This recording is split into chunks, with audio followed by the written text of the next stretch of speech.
Hi, ಎಲ್ಲರಿಗೂ ನಮಸ್ಕಾರ. D lord come ಈ ಒಂದು ಹೊಸ ಚಾನಲ್ಗೆ ಎಲ್ಲರಿಗೂ ತುಂಬ ಹೃದಯದ ಸ್ವಾಗತ.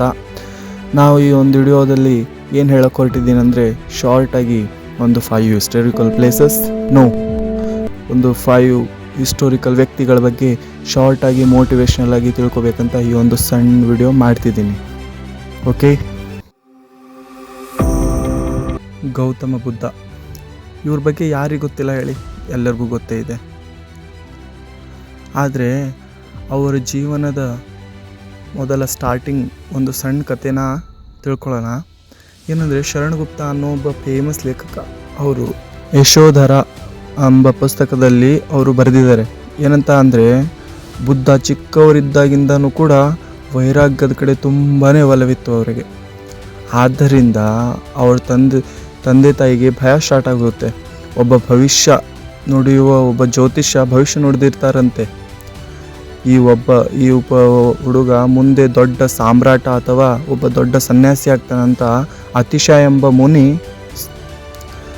ಭವಿಷ್ಯ ನುಡಿತಿದ್ರಂತೆ. ಅದನ್ನು ನೋಡಿ ತಂದೆ ತಾಯಿಗೆ ಭಯ ಆಯಿತು.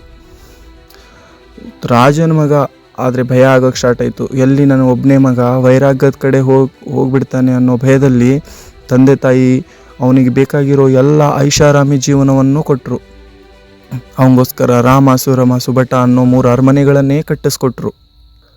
ವಯಸ್ಸಿಗೆ ಬಂದಾಗ 16ನೇ ವಯಸ್ಸಿನಲ್ಲೇ ಆ ಕಾಲದ ಸುಂದರ ಹೆಣ್ಣು ಮಗಳು ಯಶೋಧರ ಎಂಬಾಕೆಯನ್ನು ಮದುವೆ ಕೂಡ ಮಾಡಿದರು. ರಾಹುಲ ಎಂಬ ಮಗ ಕೂಡ ಹುಡ್ತಾನೆ. ಇದೆಲ್ಲ ನಿಮ್ಗೆ ಗೊತ್ತೇ ಇದೆ. ದೇವರ ಬಗ್ಗೆ ಏನೂ ಹೇಳದೆ ನಡತೆಗೆ ಹೆಚ್ಚು ಒತ್ತು ಕೊಟ್ಟು ಇಡೀ ಜಗತ್ತೇ ಗುರುತಿಸುವ ಹಾಗೆ ವೈರಾಗ್ಯದ ಜೀವನ ಕಳೆದು ವೈರಾಗ್ಯದ ಜೀವನ ಕಳೆದು ರಾಜನಾದರೂ ಸನ್ಯಾಸಿಯಾಗಿ ಬದುಕಿದ ಈ ಮಹಾನ್ ವ್ಯಕ್ತಿ.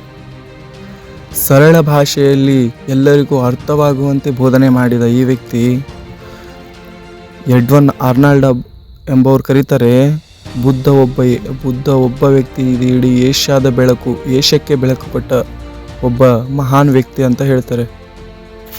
ಅವರ ಬೋಧನೆಯಲ್ಲಿ ಒಂದು ಮುಖ್ಯವಾದ ಧ್ಯಾನ. ಅವರು ಧ್ಯಾನಕ್ಕೆ ತುಂಬ ಒತ್ತು ಕೊಟ್ಟರು. ಧ್ಯಾನದಿಂದ ತಾಳ್ಮೆಯನ್ನು ಗಳಿಸಬಹುದು ಅಂತ ಕೂಡ ಹೇಳಿದರು. ಗೌತಮ ಬುದ್ಧ ಹೇಳ್ತಾರೆ, ನಮ್ಮನ್ನು ಯಾರು ಇಷ್ಟಪಡಲ್ಲೋ ಅವರ ಹತ್ರ ಇನ್ನೂ ಖುಷಿಯಾಗಿರ್ಬೇಕು ನಾವು. ಯಾಕಂದರೆ ನಮ್ಮ ಖುಷಿ ಅವರಿಗೆ ನೆಮ್ಮದಿಯಿಂದ ಬದುಕೋಕೆ ಬಿಡಲ್ಲ ಅಲ್ವಾ? ಅದಕ್ಕೆ ಅವರು ಅಂಥ ವ್ಯಕ್ತಿ ಆದರು.